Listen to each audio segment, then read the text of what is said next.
Écoutez, il est 14h05. Moi, je vous propose qu'on commence. On a plus de 120 personnes qui suivent cette assemblée générale de l'ANCLI qui s'inscrit dans le cadre également de la conférence des CLI. Je suis ravi d'accueillir Pierre-Franck Chevet, qu'on connaît bien dans le domaine du nucléaire, puisqu'il a été président de l'autorité de sûreté nucléaire. Mais il n'est pas ici aujourd'hui pour nous parler de nucléaire, mais de Lubrizol, sur lequel on essaiera de faire des parallèles. Je vous rappelle que pour les aspects techniques, on vous invite à écrire dans la conversation qui est sur le côté, et on prendra le temps de lire l'ensemble de vos questions et d'essayer de les partager avec les gens qui sont avec nous cet après-midi. Sont présents également Jean-Claude Delalonde, le président de l'ANCLI et qui est aussi de la CLI de Gravelines. Vous êtes présent également Maïté Noé, qui est membre de la CLI de Cadarache et membre du bureau, qui est une élue chargée de la prévention des risques sur la commune de Vinon-sur-Verdon, dans le sud de la France, et puis Jean-Pierre Char, qui est aussi membre du bureau de l'ANCLI et membre de la CLI de Marcoule, et qui est un grand spécialiste des questions de post-accident, puisqu'il est impliqué dans le CODIRPA depuis quasiment son origine en 2005, et qu'il a piloté notamment un groupe de travail consacré à ce qu'on appelle les acteurs locaux, les parties prenantes. Voilà les acteurs de notre après-midi qui vont interagir avec vous aussi, l'ensemble des participants. Et je passe tout de suite la parole à Jean-Claude Delalonde, le président de l'ANCLI. Merci Yves. Bonjour et merci Monsieur le Président Chevet d'avoir accepté de participer à notre rencontre d'aujourd'hui. En complément de ce qu'a dit Yves Lheureux, notre Assemblée générale de l'ANCLI se tient en deux temps. Une Assemblée générale statutaire où on aborde toutes les questions financières et aussi de stratégie que nous souhaitons mettre en place pour l'année suivante. Et depuis l'année dernière, nous avons décidé de tenir une deuxième partie d'Assemblée générale que cette année nous ouvrons à l'occasion de cette conférence des CLI qui est une formule adaptée aux circonstances et au cours de laquelle nous abordons un sujet qui est sollicité par les membres de notre Assemblée générale. Et lors de l'Assemblée générale de 2019, nos membres s'étaient émus et très inquiétés de la situation accidentelle et post-accidentelle de Lubrizol, et surtout de la réalité à laquelle nous pourrions être confrontés si un accident survenait dans une installation nucléaire, et cela par comparaison avec Lubrizol. Alors nous, on avait souhaité que cette interrogation puisse être portée et examinée par le Haut Comité à la transparence nucléaire, le HCT-ISN, mais c'était à l'époque sans savoir que vous alliez, Monsieur le Président, être chargé d'établir avec d'autres personnes qui vous ont accompagné et qui ont été désignées par le gouvernement d'un rapport d'analyse et de proposition de la gestion de la crise de Lubrizol. Il nous est donc apparu évident que cette demande unanime de nos membres soit inscrite à l'ordre du jour de notre Assemblée générale de cette année et de l'ouvrir, puisque les circonstances le permettent, à l'occasion de la conférence des CLI. Et donc, bien sûr que nous vous sollicitions à la suite de la publication de votre rapport, qui est intervenu, si je me rappelle bien, c'était au mois de mai dernier. Alors, merci d'avoir accepté de participer à cette assemblée. Merci de nous dire également dans quelle mesure votre analyse et les propositions que vous avez pu faire et être amené à faire pourraient être prises en compte par transposition éventuelle ou pas dans le secteur du nucléaire. J'arrête là et je vous laisse la parole, Monsieur Chevet. Vous-même, ainsi que tous les membres de CLI et de l'ANCLI, et d'avoir un temps d'échange avec vous à nouveau. J'ai toujours apprécié historiquement d'être dans cette enceinte. Enfin, c'est une enceinte virtuelle là, en l'occurrence, mais d'avoir l'occasion de débattre aussi parfois, d'échanger et de débattre. C'est toujours considérer ça comme très positif et très heureux de pouvoir le faire aujourd'hui. Alors, effectivement, je vais passer directement à la présentation. On aura plus de temps pour les questions après. Donc, on va parler là de l'incendie majeur qui est survenu le 26 septembre. Alors, il manque la date de 2019 à Rouen. Alors, on l'a qualifié ainsi parce que, alors, ça a essentiellement concerné deux sites industriels qui étaient mitoyens, le site de Lubrizol et un autre site industriel de NL Logistique. NL, c'est Normandie Logistique. Et le mot logistique renvoie au fait qu'ils ont une autre filiale, si ma mémoire est bonne, qui est chargée plutôt des questions de transport. Et effectivement, ma présentation vise à à tirer les possibles, alors je dis bien possibles enseignements dans le domaine nucléaire, hein, je ne m'exprime pas en tant qu'ex-président de l'ASN, là, ça, ça sera un travail à faire pour valider ou invalider, hein, d'ailleurs, les propositions que je fais comme possibles enseignements. Sachant que vous le verrez dans les recommandations que nous avions formulées suite à l'incendie de Lubrizol, je dois dire qu'une partie de ces recommandations, vous l'avez compris, étaient aussi largement inspirées des pratiques du nucléaire. Et je n'y suis pas pour rien. Alors, transparent suivant. Merci. Et au fait, merci Yves d'avoir mis en forme de manière bien plus adaptée ces slides que je ne l'avais fait. Alors, je voulais juste rappeler que suite à l'incendie je vais l'appeler Lubrizol ou de Rouen, comme vous voulez, il y a eu plusieurs missions ou réflexions qui ont été menées. Il y a eu 2 missions qui ont été diligentées par l'État. La première, et ça correspond aussi à l'ordre chronologique des missions, était vraiment sur les aspects techniques de l'accident, les aspects prévention, qu'est-ce qu'on pouvait faire pour éviter ça ou mieux gérer ça. Elle a été menée par 2 instances. Alors, le CGEDD, c'est en gros l'inspection générale du ministère de l'Environnement. Et le CGE, c'est l'inspection générale du ministère de l'économie, à laquelle j'appartenais au moment de la mission. On l'a appelé Lubrizol 1, c'est un peu un abus de langage, parce que peut-être certains s'en souviennent, Lubrizol avait été en 2013, si ma mémoire est bonne, avait fait l'objet aussi d'un autre,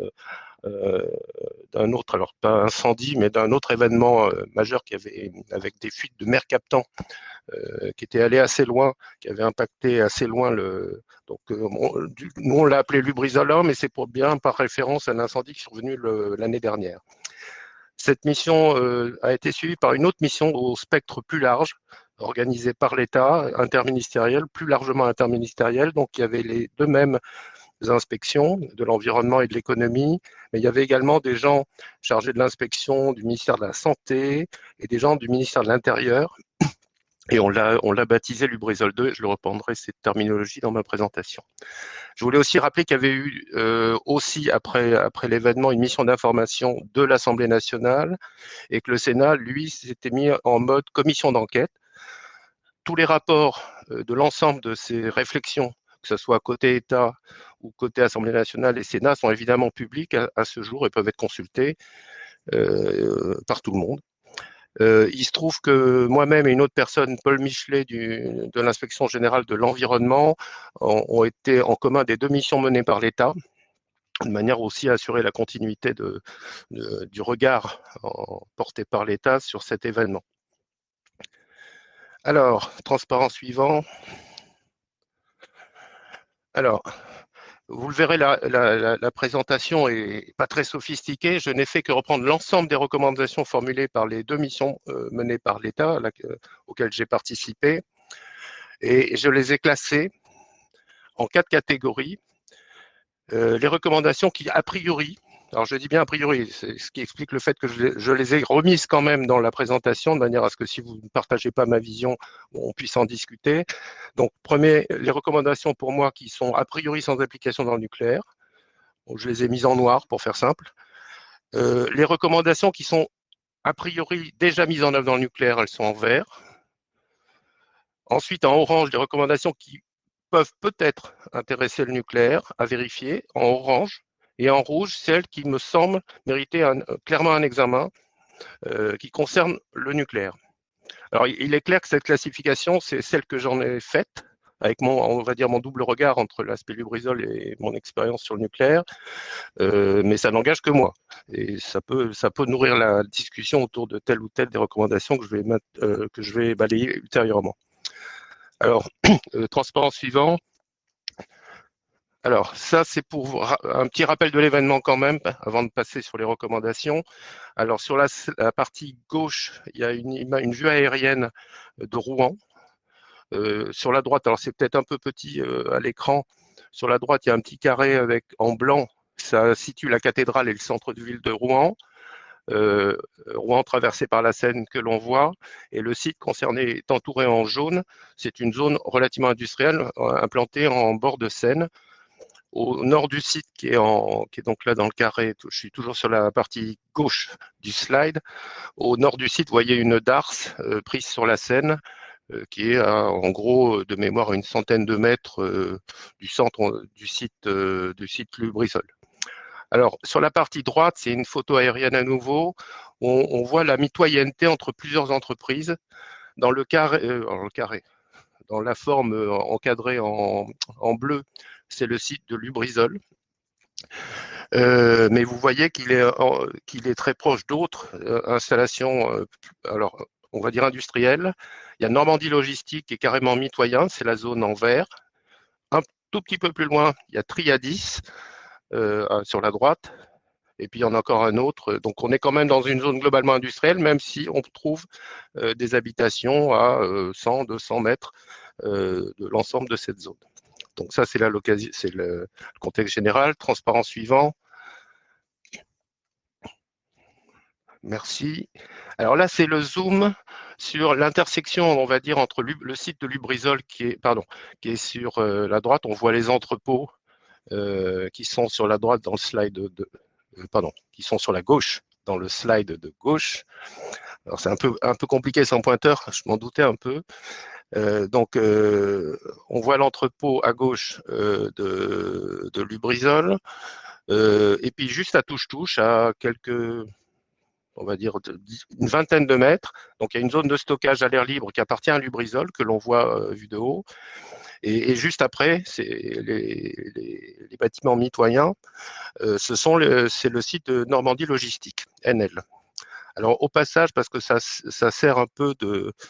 je l'utiliserai dans ma présentation, j'ai fait un petit zoom sur un aspect technique. Vous voyez sur la photo, il y a un petit encadré avec ce qu'on appelle un IBC. En français, c'est gros, je crois, gros récipient vrac. On en trouve dans le commerce, c'est assez courant comme produit qui permettent effectivement de contenir des produits, là en l'occurrence des produits plutôt à base d'hydrocarbures. Ça fait 1 mètre cube, donc c'est un cube de 1 mètre. Et alors, on a mis que ces containers étaient gerbables. Gerbable, ça veut dire empilable. Et vous voyez que la zone qu'on a appelée, nous, inspection, la cour carrée, parce qu'elle est carrée tout simplement, c'est une zone à l'air libre d'entreposage d'un certain nombre, soit de ces IBC ou GRV, soit de barils standards.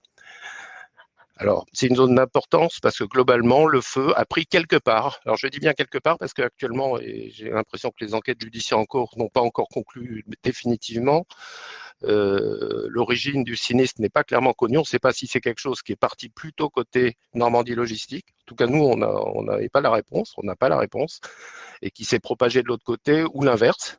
De toute façon, à la fin, les deux sites ont été pris dans les flammes. Et on a quelques images, j'ai quelques images juste après. Transparent suivant. Alors, c'est un rapide descriptif des événements. Donc, on est le 26 septembre dans la nuit à 2h40. Il y a une alerte qui est donnée, alors non pas par Lubrizol ou Normandie Logistique, mais par le site que j'ai cité tout à l'heure, qui est un peu plus loin, Triadis, où il se trouvait qu'il y avait quelqu'un en permanence, la nuit pour surveiller les installations, et qui a vu le feu quelque part entre Normandie Logistique et qui a donné l'alerte aux pompiers. Et ce départ de feu a été confirmé dans la foulée par Lubrizol. Alors pas parce qu'ils avaient un système de détection, mais parce qu'il se trouve que dans la zone de la cour carrée que j'ai montrée tout à l'heure, le feu ayant déjà pris, il a grillé ce qu'on appelle une alarme manuelle. C'est une alarme qu'on déclenche en tapant dessus pour signaler un incendie, mais là c'est le feu lui-même qui a fait fondre l'alarme et du coup l'alarme a été identifiée. Les pompiers sont arrivés très rapidement, en 10 minutes ils étaient sur site, et quand ils sont arrivés, le feu était déjà très développé. C'était des flammes de plusieurs dizaines de mètres de haut. Je me souviens avoir interrogé les pompiers qui étaient intervenus, les premiers intervenants, qui témoignaient d'un feu qui était déjà très, très, très impressionnant.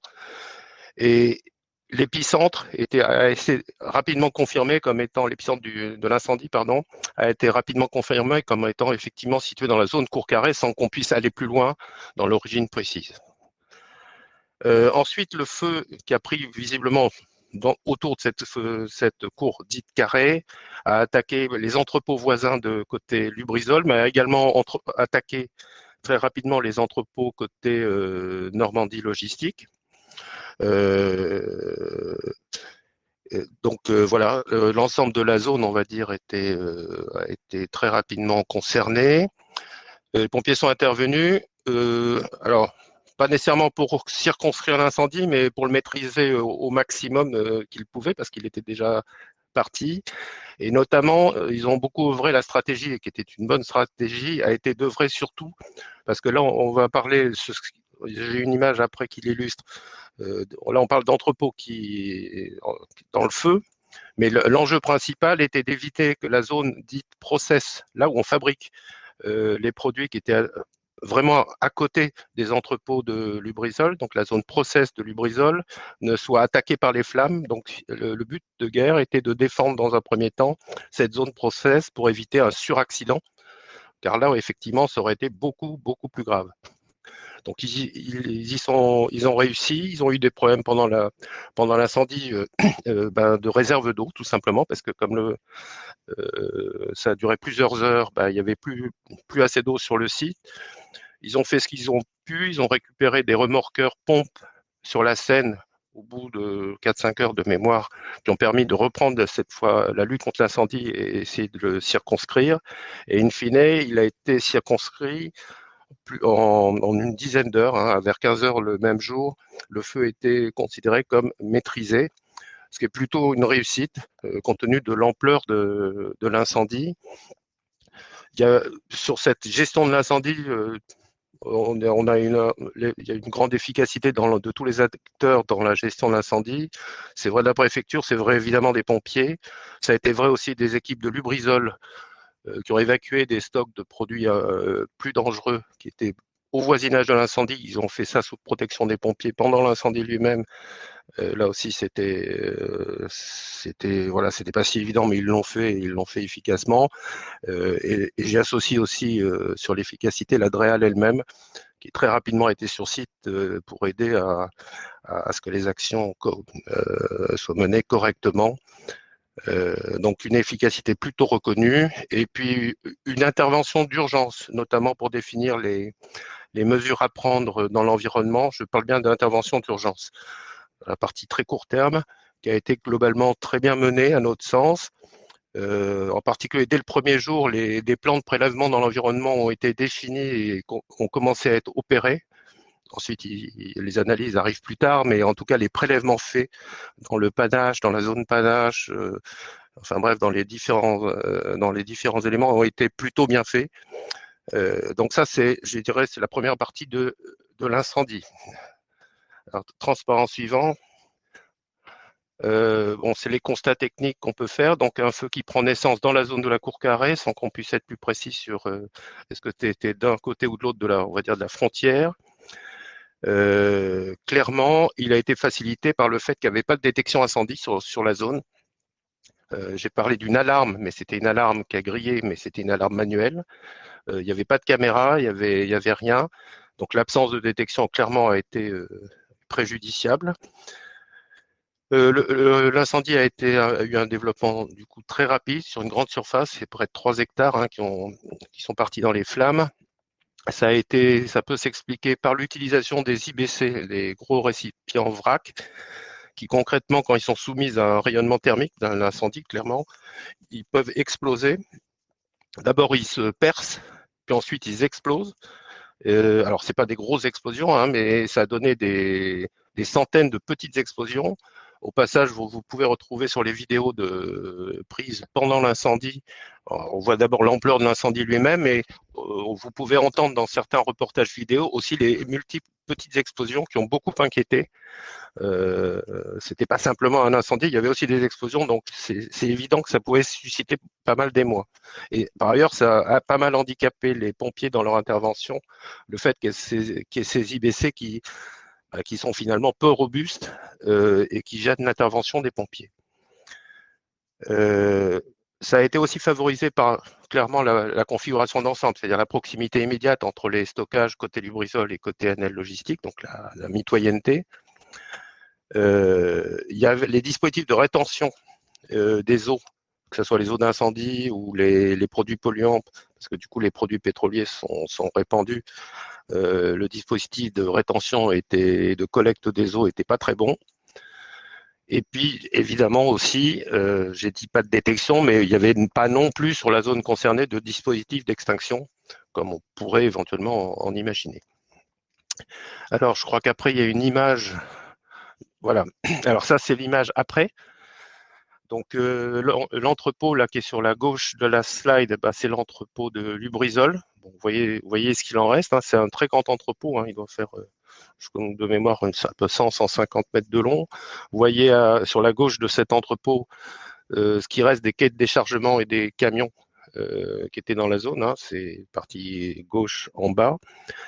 Et puis, vous voyez la zone process là sur la droite de la slide, qui a été protégée notamment grâce aux rideaux de mousse qui ont été envoyés par les pompiers. Vous voyez les traces de mousse sur la zone process, il y en a partout par terre. Ça a finalement joué son rôle hein, de protéger la partie process qui est restée raisonnablement intègre, comme vous le voyez sur l'image. Je dis raisonnablement parce qu'évidemment, il y a quand même eu un rayonnement thermique sur la zone. Donc voilà. Voilà. Alors, je vais maintenant passer en revue, c'était l'exercice qui m'était demandé, les différentes recommandations avec la classification que j'évoquais au début. Et alors, j'ai pris linéairement toutes les recommandations, mais je n'insisterai là que sur celles qui me paraissent avoir du sens par rapport à la question sur les analogies avec le nucléaire. Alors, concernant Lubrizol 1, je rappelle que c'était la mission sur la partie, j'allais dire, technique. Alors, c'est le slide suivant où je crois qu'il y a une recommandation d'intérêt. Alors, la recommandation qu'on a faite sur Lubrizol, transparent suivant. Voilà. La recommandation qu'on a faite, c'est qu'il faudrait demander, notamment pour les installations anciennes, qu'il y ait une revue décennale de sûreté, en gros, qui soit faite avec une logique d'amélioration continue. Ça, c'est typiquement ce qu'on demande les réexamens de sûreté dans le nucléaire. Nous, on pense que pour les Céveso, il faudrait un peu renforcer cette logique-là, mais c'est déjà fait dans le nucléaire. C'est typiquement les réexamens de sûreté décennaux font ça, et avec cet objectif d'amélioration continue, de manière à aller aussi loin que possible dans l'amélioration de sûreté. Voilà, donc ça, c'est fait dans le nucléaire, donc d'où le code en vert. Alors, la recommandation 4, je l'ai reprise in extenso, elle n'est pas super claire pour les non-initiés, mais en gros, ça vise le fait de dire que quand il y a des moyens faciles d'améliorer la sûreté, il ne faut surtout pas se gêner, il faut les mettre en œuvre. En l'occurrence, dans le cas de l'incendie Lubrizol NL Logistique, le fait qu'il n'y ait pas de détection sur zone et pas de système d'extinction sur zone, quand on réfléchit bien, notamment sur la partie détection, c'est pas très cher d'installer une détection, de la reporter en salle de commande, parce qu'il y a une salle de commande. J'allais dire quelques centaines d'euros. Donc c'est vraiment un gain facile, pas cher, accessible. Et de fait, les études de danger, qui étaient plutôt de bonne tenue en l'occurrence, hein, dans le cas de Lubrizol, je les ai regardées, avait omis de se pencher sur cette question de est-ce qu'il n'y a pas des choses faciles qui apporteraient quand même un gain rapide pour la sûreté. Donc c'est ça que veut dire cette recommandation, et je considère que plutôt dans le nucléaire, ce genre d'approche sur les gains faciles, à moindre frais, est plutôt déployé. Donc je l'ai mis en vert, mais vous pouvez avoir un avis différent. Transparent suivant. Alors, là, c'est établir un guide de cadrage des études de danger sur les informations à présenter quant à la propagation. Alors là, on l'a mis du nuage de fumée, en gros, aux effets d'un possible accident.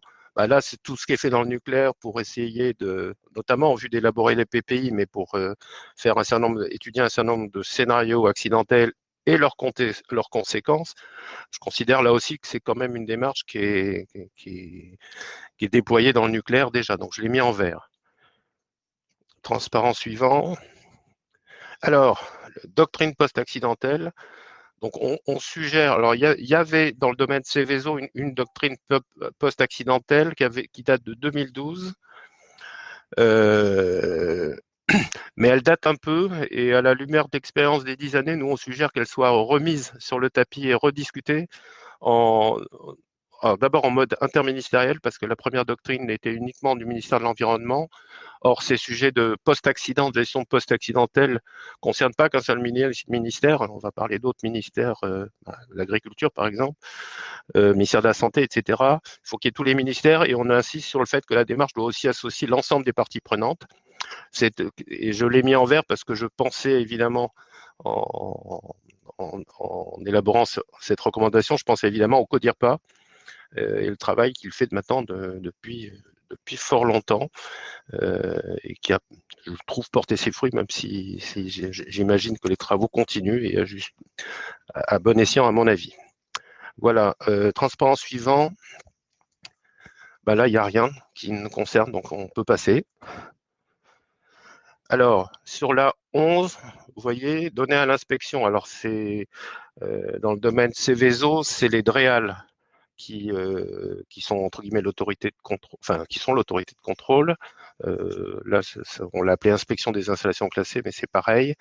Mais en gros, on suggère de renforcer la communication de la DREAL, qui agit sous les ordres du préfet en région pour ce qui concerne les ICPE, de renforcer sa communication propre pour parler de son action quotidienne, pour dire ce qui va, mais ce qui ne va pas aussi, et évidemment en communiquant le plus largement possible. Donc là aussi, je considère que ce qui est fait dans le domaine du nucléaire que ceci est fait plutôt correctement. Là aussi, il faut toujours s'améliorer, mais dans le domaine du nucléaire. Alors, transparent suivant. Alors là, il devrait vous plaire, ce transparent. On suggère dans le domaine des Céveso de renforcer le rôle des instances réglementaires de concertation. Alors, il y a le CODERST,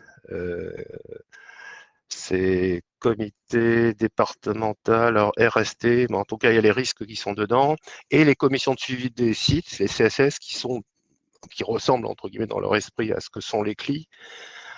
Simplement, on suggère assez fortement qu'ils adoptent un fonctionnement plutôt type, justement, commission locale d'information, c'est-à-dire que l'État rende compte de son action, enfin que l'autorité de contrôle rende compte de son action, surtout que l'exploitant rende compte de ce qu'il fait, mais que le tout soit sorti de la sphère étatique, que la présidence soit assurée par quelqu'un d'autre, et puis d'ouvrir la possibilité pour là en l'occurrence des commissions de suivi de site, la capacité à faire des tierces expertises, ce qui suppose un budget, ce qui suppose des choses, mais en gros, la recommandation qu'on formule là, c'est de s'inspirer de ce qui se fait dans le nucléaire. Voilà, donc du coup, c'est en vert. Voilà. Non, c'est bon, merci. Donc là, il n'y a rien, donc on passe. Enfin, il n'y a rien, encore une fois, à mon sens. N'hésitez pas à rebondir. Alors, on avait aussi une recommandation sur la réalisation d'exercices de crise, y compris en dehors des horaires de travail, pour tester les organisations de crise, y compris quand parfois elles sont les plus fragiles. Je considère que c'est plutôt fait dans le nucléaire. La recommandation suivante, qui a d'ailleurs été suivi par le ministère de la Transition écologique, transparent précédent, c'était de créer un bureau d'enquête sur les accidents industriels et technologiques. Donc des gens avec des experts qui puissent intervenir dans ces cas-là pour faire leur propre analyse technique de ce qui s'est passé. Alors, je l'ai mis en orange, je vous explique pourquoi. Alors d'abord, ça a été suivi par le ministère de la Transition écologique, donc les bases du nouveau dispositif ont déjà été jetées. Le nom de la personne qui va le diriger est déjà sur la table. Il y avait quelque part, alors on peut dire que l'ASN, quelque part, est cet expert indépendant. Indépendant, ça c'est sûr. Expert, oui, y compris avec l'aide de l'IRSN. Donc quelque part dans le domaine nucléaire, on pourrait dire que ça existe déjà. Alors, si je l'ai laissé en orange, c'est parce qu'il y a un des aspects de ces bureaux d'enquête sur les accidents qui est important, c'est qu'ils sont capables, mais il faut une loi pour ça, de travailler en liaison avec les enquêtes judiciaires et de partager les expertises qui sont menées d'un côté ou de l'autre. Et ça, il faut une loi pour le faire. Et ça, par définition, l'ASN ne peut pas être dans cette situation parce que ces bureaux, l'enquête judiciaire en particulier, a pour vocation, c'est une enquête judiciaire, elle peut tout à fait être amenée à s'intéresser au rôle qu'a joué ou pas joué l'autorité de contrôle en charge. Et donc, du coup, l'ASN, j'en pense du bien, je vous le dis clairement, mais par définition, s'il y a une enquête judiciaire, elle sera confrontée au problème de devoir travailler avec la justice qui elle-même enquêtera éventuellement sur son rôle à elle. Et donc, du coup, je l'ai laissé en orange parce qu'effectivement, c'est entre les deux. L'ASN est bien, mais il n'y a pas un bureau d'enquête côté pour les aspects nucléaires qui soit lui-même indépendant de l'autorité indépendante. Je pense que ce serait compliqué à organiser en tout état de cause. Voilà, transparence suivante. Donc, on passe à Lubrizol 2. Donc là, on est plutôt sur les aspects gestion de crise. Voilà. Alors là, c'est par thématique. Hein. Donc, première recommandation qui pourrait avoir été, que j'ai mis en orange, elle n'est pas très importante, mais vous savez que dans le nucléaire, on a un rythme de réexamen de sûreté que j'évoquais tout à l'heure, qui est plutôt basé sur une base 10 ans. Il y a par ailleurs, dans d'autres textes, des obligations de refaire les PPI à échéance régulière, mais qui ne sont pas calées du tout sur le rythme de réexamen des études de danger. Et ce qu'on suggérait pour le domaine Seveso, mais qui pourrait peut-être s'appliquer aussi au nucléaire, c'est d'essayer, pour gagner en efficacité, pour gagner en temps, de caler le rythme de réexamen des PPI et des études de danger en prenant la même fréquence, bon, par exemple 10 ans. Donc c'était une suggestion. Donc là, je l'ai mis en orange parce que c'est pas non plus, c'est pas vital, mais c'est vrai que ça peut optimiser la charge des services, que ce soit des services des préfectures, des services de l'ASN et même du travail que peuvent faire mener les exploitants à cette occasion. Et puis il y aurait surtout une logique. La recommandation 9. Alors je la lis, c'est structurer ex ante le réseau des laboratoires d'analyse agréés dans le domaine agricole et alimentaire. Dans un incident type, on va dire Lubrizol pour faire simple, il y a eu à faire pendant plusieurs semaines des mesures dans l'environnement. Au final, il y avait plusieurs milliers de mesures accumulées dans des domaines aussi variés que la partie agricole, mais la partie alimentaire, etc. Nous, on suggère, dans le cas du Lubrizol, mais ça pourrait se regarder dans le nucléaire,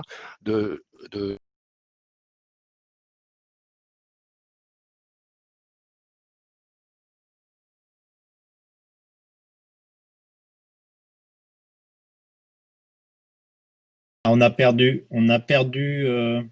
le son de Pierre-Franck Chevet. Monsieur Chevet? On n'entend plus. Hein. Ouais. On ne vous entend plus.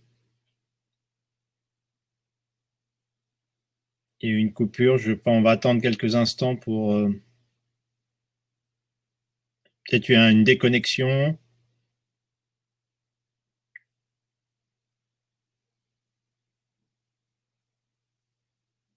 Alors.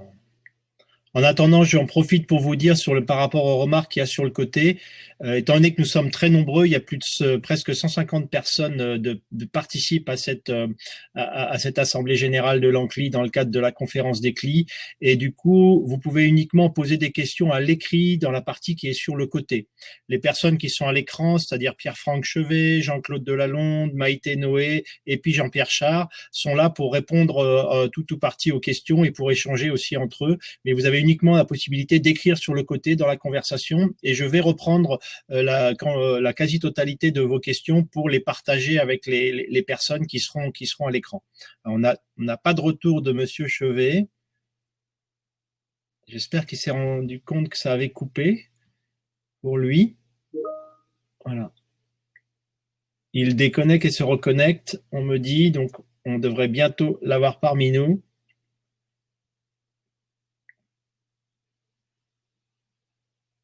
Et quand on peut dans la conversation, quand on a des réponses déjà sur certaines de vos questions, on se permet d'y répondre directement dans la conversation. Vous m'entendez là? Pour certains. Ah, voilà, vous êtes revenu, Monsieur Chevet. Bah, j'ai pas fait exprès de partir. Après, j'ai fait exprès de partir visiblement, en se reconnectant, ça marche. Ça marche. Bon, désolé,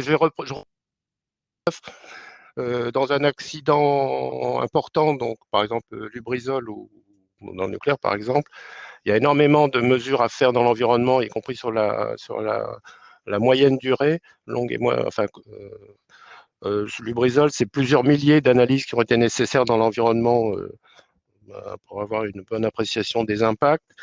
Et la suggestion que l'on fait, qui peut sans doute peut-être être utile au nucléaire, c'est d'essayer de structurer ex ante le réseau des laboratoires, que ce soit des analyses dans le domaine agricole ou alimentaire, de manière à, voilà, à être préparé pour le jour venu. Peut-être transparent suivant.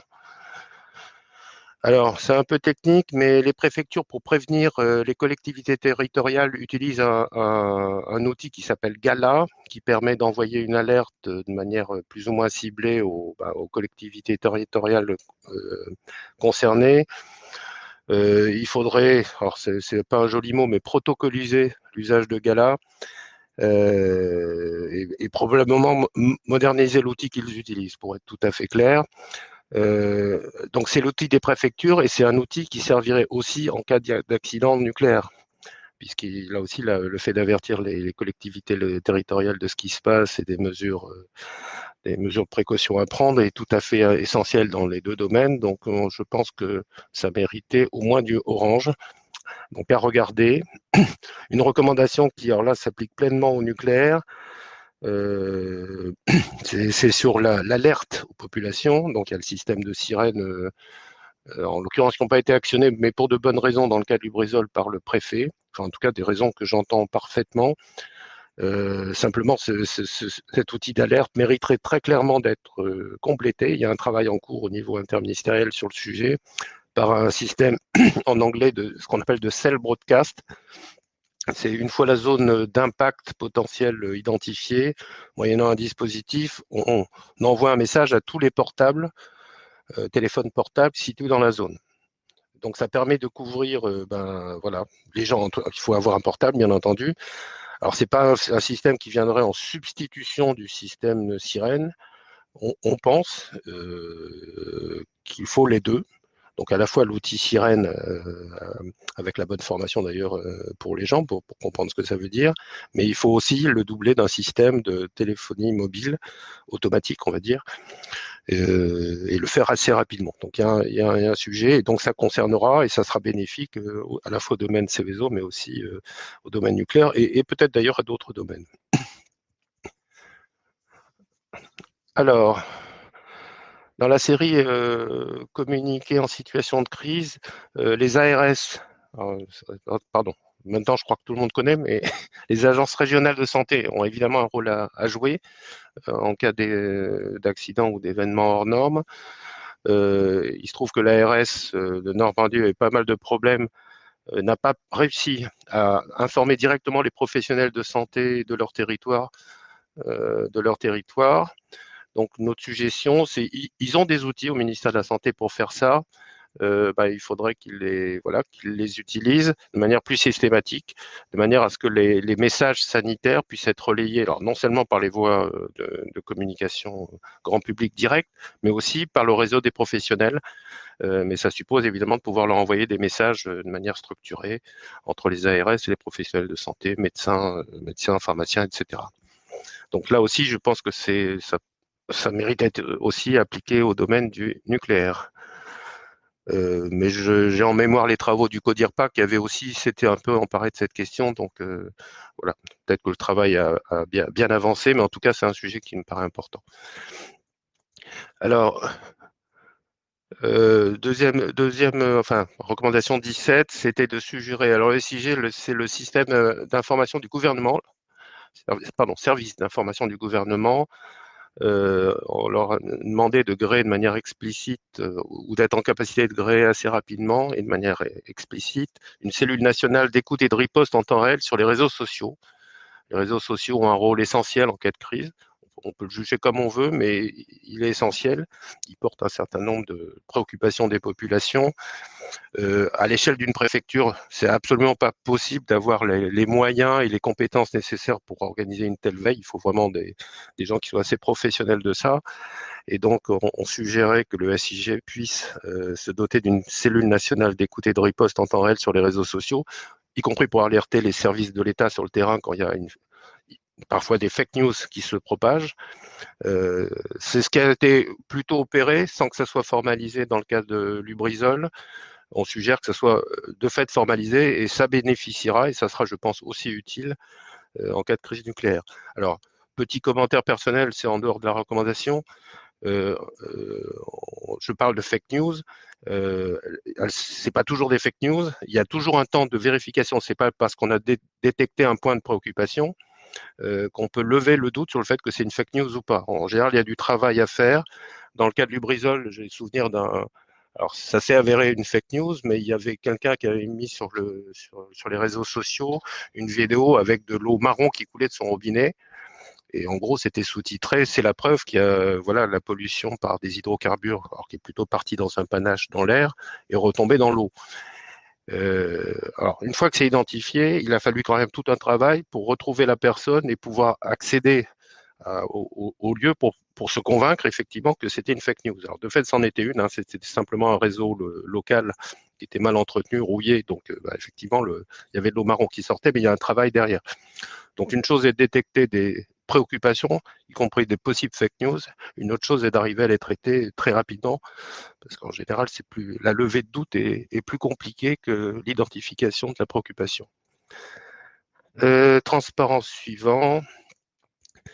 Alors, là, je l'ai mis en vert. C'est prendre en compte les effets long terme lors d'un accident technologique, et ce, dès le départ. Là, je considère que ce qui a été fait dans le cadre du CODIRPA notamment fait que je l'ai mis en vert. Encore une fois, j'ai tout à fait conscience que le travail doit continuer, mais ce travail d'anticipation des effets de long terme est un point assez central. Alors, la suivante. Alors ça, c'est plus une vérification qu'il faudrait faire au niveau du nucléaire. C'est sur tous les gens qui interviennent sur un accident. On peut penser aux pompiers, on peut penser aux autorités de contrôle, mais aussi les intervenants privés parfois qui peuvent intervenir. L'idée, c'est de vérifier qu'on a bien les moyens de suivre les expositions qu'ils suivent, et ce, dès les premières heures. C'est-à-dire de faire en sorte de ne pas envoyer des gens au front, on va dire, sans qu'ils soient dotés des moyens, alors évidemment de protection d'abord, mais aussi de suivi des expositions qu'ils subissent. Donc ça, c'est peut-être une vérification à faire. Je pense que dans le nucléaire, on devrait être dans le vert. Je l'ai quand même laissé en orange pour qu'on puisse vérifier que tel est bien le cas, et pour tout le monde, y compris la SN, par exemple. Alors, recommandation 11. Alors oui, c'est l'idée que quand on est face à une crise, en situation de crise immédiate, il faut sans tarder déjà mettre en place une cellule qui réfléchit au post-accidentel. Car il y a toujours un post-accidentel. Il y a de très rares cas qui font exception à cette règle. Et donc, je l'ai mis en vert parce que je considère que ceci est fait dans le domaine du nucléaire. En tout cas, dans les exercices de crise que j'ai pu vivre, on avait une cellule post-accidentelle qui était rapidement créée. Parfois, on l'a activée, parfois, on n'avait pas besoin, suivant les scénarios d'exercice, mais cette préoccupation était importante, et on a tenu à le rappeler parce que ça a été fait à moitié fait, on va dire, dans le cas de Lubrizol. Donc voilà, donc on a insisté plutôt sur cette cellule post-accidentelle, mais là je l'ai mis en vert. Là aussi, je suis ouvert au débat sur cette question-là, et je ne sais plus, on ne va plus être très loin de la fin. Un petit détail sur la recommandation 12. J'ai parlé tout à l'heure de milliers et de milliers de mesures faites dans l'environnement, dans les produits, partout, dans l'eau, dans l'air, enfin bref. Et ces mesures qui étaient portées par des organismes différents, j'ai parlé de labo tout à l'heure, ça peut être directement l'État, ça peut être les associations de surveillance de la qualité de l'air, enfin, bref.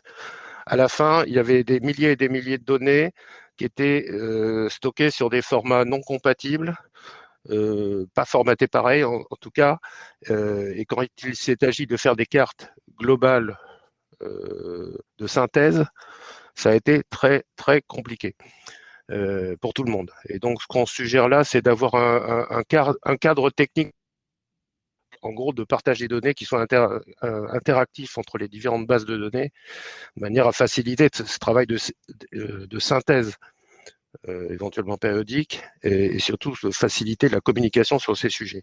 Parce qu'autrement, on s'y perd, ils s'y sont perdus assez rapidement. Voilà, et ça doit être mon dernier slide. Tout à fait, Président. Merci beaucoup. Mer- Je m'arrête. Je suis ouvert aux questions écrites, si j'ai bien compris. Oui, alors il y aura Ou oral, hein, ou oral, hein. il y en aura quelques orales aussi, puisque j'invite Jean-Claude Delalonde, Maïté Noé et Jean-Pierre Char à nous rejoindre. Et on a proposé aussi à des représentants d'EDF, Cécile Logier et Olivier Godineau, d'être présents s'il y avait des questions plus spécifiques en lien avec l'activité des centrales nucléaires. On peut prendre déjà, Président, quelques on va dire commentaires ou bien questions de la part des participants. On fait état d'un article très récent en date sur Lubrizol concernant la source de l'incendie. Est-ce Oui. que, voilà, si vous avez quelques informations. On nous note, Alors, juste je vous en donne quelques-unes. On nous note aussi que Beyrouth récemment, avec le nitrate d'ammonium, qui était un autre exemple d'un très grave accident industriel, qui nous rappelle malheureusement AZF à Toulouse avec le même type de produit. Voilà, donc je vous laisse déjà réagir sur ces deux points. alors, si j'ai bien lu, parce que j'ai eu les mêmes informations que vous, pas plus. Ce que je comprends, c'est qu'il y a une expertise judiciaire dans le cadre de l'enquête judiciaire qui continue. Hein. Il y a une expertise judiciaire qui a été lancée depuis un certain temps, qui a rendu un premier rapport. Moi, je ne l'ai pas vu, par contre, qui semblerait, alors, si j'ai bien compris, lister quelques hypothèses, mais plutôt la plupart des hypothèses étant sur le site de Lubrizol. Je ne sais pas si le rapport conclut que c'est le plus probable que ça vienne du site, mais je sais qu'il liste plusieurs hypothèses. Les hypothèses que j'ai vues, elles ne sont pas invraisemblables du tout. Hein. J'ai compris qu'il mentionnait l'hypothèse d'un engin de manutention qui a bugné quelque chose, éventuellement créé une étincelle en percutant quelque chose, qu'un lampadaire qui a un court-circuit électrique. Je n'en sais rien. Au passage, j'ai oublié de vous le dire, quand on a mené la mission d'enquête administrative, on va dire, à laquelle j'ai participé, on s'est rapproché de l'autorité judiciaire pour savoir si on pouvait accéder à des documents. Je pensais à vidéosurveillance ou déjà des expertises disponibles. Bon, la réponse a été tout à fait claire. Ça a été non, au nom de l'indépendance de la justice. Donc voilà. Donc, je dois dire que ça ne nous a pas énormément gêné dans le travail que l'on a fait parce que c'est vrai que c'est intéressant de savoir quelle est la source d'un incendie, mais tout le monde sait que les sources d'un incendie, c'est multiple, c'est relativement fréquent comme événement. Ça peut être un mégot, ça peut être un court-circuit comme je l'évoquais. Voilà, ça peut être plein de choses. Et je dirais qu'à la limite, indépendamment de la cause précise, et là il y a une question de localisation qui joue sur les problèmes de responsabilité, je dirais que le fond du sujet, c'est pas d'éliminer complètement les risques d'incendie, c'est d'être en mesure de les traiter, parce que les risques d'incendie, ils sont toujours là, ils sont y compris là dans le nucléaire, les incendies, ça arrive, il y a des départs d'incendie, encore une fois, ça peut être des travaux de soudure menés pas trop loin, enfin bon, ça peut être plein de choses, ou voir des actes de malveillance qui peuvent conduire à ça. Donc c'est bien de s'intéresser à la source, mais pour ce type d'événement, c'est plutôt la détection rapide et le traitement qui me paraît important. Sur AZF, je partage le commentaire. Sur AZF, pardon. Sur Beyrouth, je partage entièrement le commentaire qui a été fait. Alors, il y a des questions relatives aux pompiers, en se disant est-ce que les pompiers connaissaient bien le site et les risques finalement présents? Alors, vous le verrez, enfin, dans les rapports, on en parle. Visiblement, il y avait une très bonne collaboration historique. Les pompiers connaissaient très bien le site. Ils y venaient fréquemment pour des exercices. Hein. Donc, la DREAL, les pompiers et l'industriel, il y avait des relations fréquentes, et notamment dans le cadre d'exercices faits sur site. Et tout ça s'est globalement bien passé. Je ne parle pas de la communication après, ça a été compliqué, mais en tout cas, la gestion immédiate, ça serait vraiment très bien déroulé. Et heureusement qu'il y avait ces bonnes relations, parce que voilà, ils se connaissaient bien, ils se faisaient confiance, et tout s'est quand même bien enchaîné. Parce que maîtriser un tel incendie en 10 heures, c'est pas rien. Hein. Et comme vous parliez justement de communication, il y a une question aussi sur en rappelant que la DREAL dépend du préfet et que finalement, est-ce que ça ne vaudrait pas le coup en termes de communication que la DREAL soit une autorité indépendante à l'image de ce que peut être l'autorité de sûreté nucléaire dans le nucléaire? Alors je résume un peu la question, mais je l'affiche pour que ça soit un petit peu plus précis. Voilà. Oui, j'ai bien compris. Alors, ça faisait partie des suggestions qui ont été portées. Alors, je crois que c'était du côté de l'Assemblée nationale, notamment. Enfin, il y a plusieurs personnes qui sont qui s'en sont fait le relais. La création d'une autorité nucléaire, ça répond au fait que le gouvernement peut être jugé d'être conflicté lui-même. Quand vous avez à contrôler des opérateurs nucléaires qui sont tous étatiques, enfin la plupart, pardon. Si Cécile Logier est là, je pense que DF, on peut quand même dire que c'est un peu étatique. On peut penser que le CEA, par exemple, est un petit peu étatique quand même. Donc, quand vous avez à assurer, quand l'État a assuré un contrôle en ayant lui-même des intérêts autres que le simple intérêt du contrôle, là, vous arrivez assez rapidement à l'idée qu'il faut une autorité indépendante. Quand l'État n'est pas dans cette situation, il y a voilà, si l'État est parfaitement a pour seule légitimité d'exercer une mission, alors vous pouvez ne pas lui faire confiance, mais enfin, il n'y a pas une obligation de créer une autre autorité. Et dans le cas des Céveso, à ma connaissance, l'État n'était pas vraiment au capital de Lubrizol, ni de Normandie Logistique, etc. Enfin, je veux dire, on n'a pas ce sujet-là. Donc, tout est possible. C'est d'ailleurs pas une idée qui date, qui a été émise pour la première fois après Lubrizol ou l'incendie de Rouen, on va dire. Simplement, voilà, c'est pas la même configuration quand il y a des monopoles d'État qui sont à l'œuvre dans l'industrie que vous contrôlez, quoi. J'ai un lien toujours là en lien avec le PPI. Est-ce que finalement la ville de Rouen a un PPI? Est-ce que le retour de l'accident a modifié le PPI et finalement les mesures prises dans ce PPI? C'est une question de Monsieur Bagot, le président de la CLIC Belleville. Alors, je vais répondre très clairement, je n'en sais rien. Alors, il y avait un PPI, évidemment, qui était même, ils étaient plutôt assez bons localement en termes de mise à jour des PPI, parce qu'il n'y en avait pas qu'un. Voilà. Alors, là, il se trouve que le PPI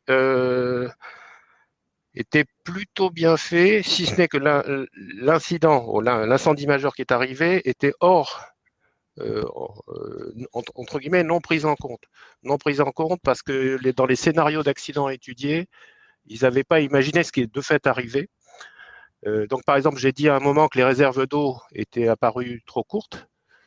Une des raisons, elles auraient pu être plus importantes peut-être, mais il aurait fallu, eût-il fallu que les études de danger, etc., aient bien considéré le scénario majeur qui est arrivé. Et ce qui n'a pas été le cas, il y a des raisons techniques à ça. Bon, je ne vais pas épiloguer, aller trop dans le détail, mais effectivement, il y a. Voilà. Mais je ne sais pas répondre à la question, c'est est-ce qu'il a été upgradé après, je ne sais pas.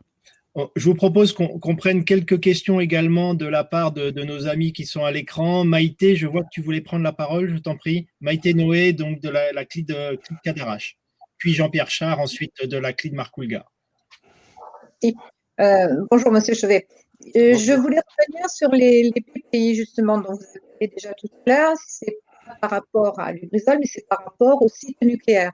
Vous disiez que les PPI, cela serait très bien s'ils étaient réexaminés en même temps que les réexamens des sites. Là-dessus, je vous rejoins parfaitement, parce que si nous, on n'a pas ce mal, ils sont réévalués régulièrement. Par contre, des exercices, que ce soit dans le domaine de l'urgence ou bien du post-accidentel, il y a un petit problème dans le sens où quand ils font des exercices, ces exercices sont ciblés que sur le moment de l'accident, la phase accidentelle. Mais par contre, ils ne prennent pas pour l'instant en compte l'exercice sur la phase post-accidentelle. Est-ce que vous pensez que cela vient du fait que ce n'est pas obligatoire dans les PCS, dans les communes, donc il n'y a pas d'obligation à ce sujet, ou est-ce que vous pensez que pour l'instant, on ne le fait qu'en virtuel, si on peut dire ça comme ça, et non pas en réalité, parce qu'on est que sur une phase de construction du post-accidentel? Là, je ne peux pas parler en tant qu'ancien président de l'ASN, je n'ai pas suivi les derniers développements. Moi, ce que j'ai vu en exercice, c'est un exercice. Oui. On peut du coup dire que c'est virtuel. C'est quand même assez réel quand même quand on est plongé dedans. Mais enfin, j'ai vu effectivement qu'on amorçait un regard et un travail. Alors, pas sur le post-accidentel au sens 2 mois après, Mais déjà, sur du post-accidentel, bon, l'accident entre guillemets a eu lieu, il est maîtrisé, et on commence à interagir avec justement le monde agricole, à commencer à regarder les mesures dans l'environnement qu'il faut faire, etc. C'est pas du post-accidentel long terme, mais c'est déjà un début de post-accidentel. Donc ça, en exercice de crise, ça, à ma connaissance, ça existe déjà. Alors ensuite, est-ce qu'on peut aller plus loin et carrément par la pensée, j'espère, se projeter dans une gestion post-accidentelle à 2 mois? Moi, je ne sais pas.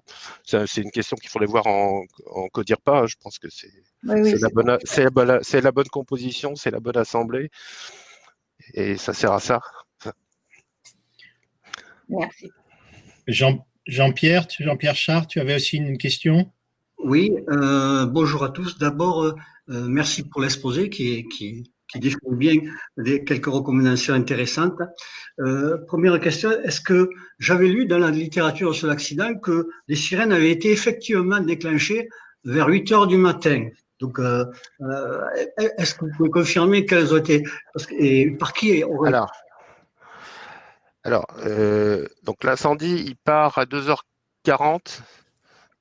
Voilà, donc dans la nuit, genre je ne sais plus à quelle heure, j'ai plus en tête, c'est dans les rapports, hein, je rappelle qu'ils sont publics, vous pouviez accéder, le détail est dans les rapports, mais en tout cas je me souviens dans l'autre sens que c'est vers 5-6 heures du matin que le préfet met en place l'organisation de crise. Se pose à ce moment-là pour lui la question de faire jouer les sirènes. Donc on est certes pas au voisinage des habitations, mais quand même plutôt encapsulé par l'agglomération de Rouen autour. Et lui, son raisonnement était de dire, vu le niveau de formation, de sensibilisation des gens, si on fait sonner les sirènes en plein milieu de la nuit, la première action, ça va être tout le monde prend sa voiture et s'en va. Ce qui est malheureusement peut-être pas faux. Voilà. Et donc, il a choisi plutôt, dès qu'il a fallu, de communiquer directement à la presse qui a relayé à la presse, radio, télé, etc., de relayer des consignes, des recommandations, mais sans faire jouer les sirènes, qu'il a mis en œuvre plus tard, au moment où justement cette communication était arrivée, de manière à relayer le message d'urgence. Mais dans une situation où il considérait que les gens avaient peut-être eu les explications qui allaient bien. Alors, voilà, c'est à peu près ça que j'ai gardé en tête, mais j'ai plus les heures exactes. Mais en gros, c'est ça. Et quand je disais tout à l'heure, le raisonnement qu'il a fait en disant je ne déclenche pas les sirènes dans ce contexte-là, par peur d'un vent de panique, même s'il n'est pas général, il suffit qu'il y ait quelques personnes, voilà. Il a choisi de le faire directement en communiquant via le relais de la presse. Justement, ça amène à ma deuxième réflexion. Est-ce que vous avez eu connaissance pendant votre enquête et puis la connaissance que vous avez de l'accident, d'éloignement volontaire d'une part de la population, ou est-ce qu'il y a des éloignements programmés, je dirais, qui ont été prévus et qui ont été effectués? Pas à ma connaissance, c'était plutôt une consigne. Le mot va résonner bizarrement, mais plutôt par précaution de confinement. N'allez pas sortir sans raison, mais maintenant on est tous habitués, c'est bon. Mais en gros, c'était ça l'idée de dire, voilà, c'est certes pas d'une toxicité aiguë, mais c'est pas la peine d'aller non plus se balader dans le panache, quoi. Alors, oui, Jean-Pierre. Oui, simplement, je vous rejoins aussi sur la question de Maïté, c'est est-ce que le PCS, le plan communal de sauvegarde de Rouen, a été appliqué et est-ce que l'accident amène peut-être à des modifications sur ce plan communal de sauvegarde? Alors, de mémoire, alors je ne sais pas si c'est sur le plan communal de sauvegarde qu'il y a des modifications à faire. Il y a les recommandations qu'on a faites en général alors y compris pour les systèmes d'alerte, notamment de la préfecture vis-à-vis des collectivités. Je pense que c'est le point le plus important. Alors, pour être clair, j'ai un vague souvenir que tous les PCS n'étaient pas dans le même état de rédaction dans la zone concernée. Il n'y a pas que Rouen qui a été concerné. Je dis ça pudiquement, je ne vais pas citer les mauvais élèves, mais il y avait des degrés de préparation au niveau communal qui étaient, on va dire, hétérogènes. Rouen n'était pas, à ma connaissance, dans les gens que je ne veux pas citer.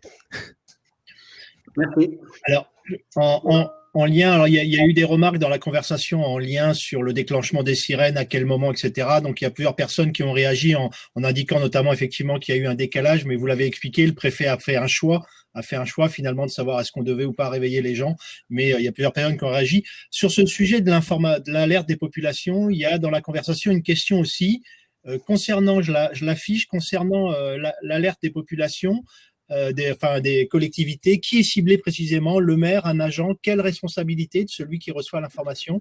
Je ne sais pas si on peut répondre à cette question qui est importante, notamment pour tous ces nouveaux élus qui arrivent dans les PPI avec l'extension des PPI, notamment autour des centrales nucléaires. Alors, dans le cas, alors pour le nucléaire, je ne sais pas, mais dans le cas de, je l'ai cité, c'est Gala, hein, c'est on va dire le logiciel. Utilisé par les préfectures. Si j'ai bien compris ce que ça faisait, une fois programmées les cibles, parce qu'évidemment ça dépend de l'accident et de la zone d'impact, je comprends que c'est un système qui envoie un message qui cherche à appeler dans l'ordre le maire, son adjoint désigné, le directeur des services, qui descend jusqu'à temps qu'il ait trouvé une personne. Et à cette personne-là, il délivre un message automatique en disant voilà ce qu'il a à dire, le message. Et du coup, il y a eu des cas où il y a les maires eux-mêmes qui n'ont pas pu être joints, mais qui se sont plaints ensuite qu'on ne les avait pas alertés. Probablement, on a cherché à leur téléphoner, ils n'ont peut-être pas répondu pour des tas de bonnes raisons, hein, ça peut arriver, mais simplement, normalement, la procédure descend dans les organigrammes qui ont été définis jusqu'à temps que de trouver une personne qui a été mandatée un jour, j'imagine, pour l'alerter, charge à lui de faire remonter l'information. C'est comme ça que ça marche, en tout cas dans le système que j'ai vu à l'œuvre. Il y a aussi toujours sur ce sujet un peu de l'alerte. Vous aviez parlé du cell broadcast, de ces systèmes d'alerte téléphoniques. Voilà, il y a des commentaires sur à la fois le coût, sur la facilité d'installation et le coût finalement pour une collectivité si elle décide par exemple de l'installer ou est-ce qu'on a des idées ou des informations? Moi, je n'ai pas les éléments de coût, mais le cell broadcast, alors je ne sais pas qui paiera, qui paiera ça. Là, c'était plutôt pour un usage par les préfectures.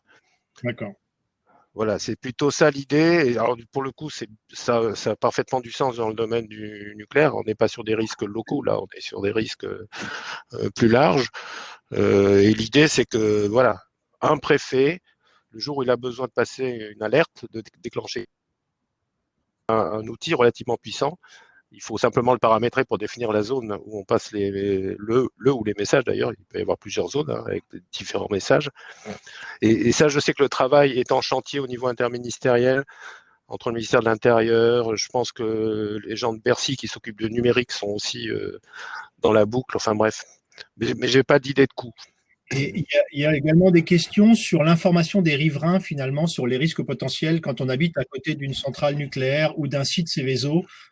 Quelle information, finalement, on reçoit et les exercices. Alors, on sait que les exercices de crise, les CLI sont mobilisés, mais finalement, l'implication des citoyens pour finalement, leur éducation, leur bon comportement.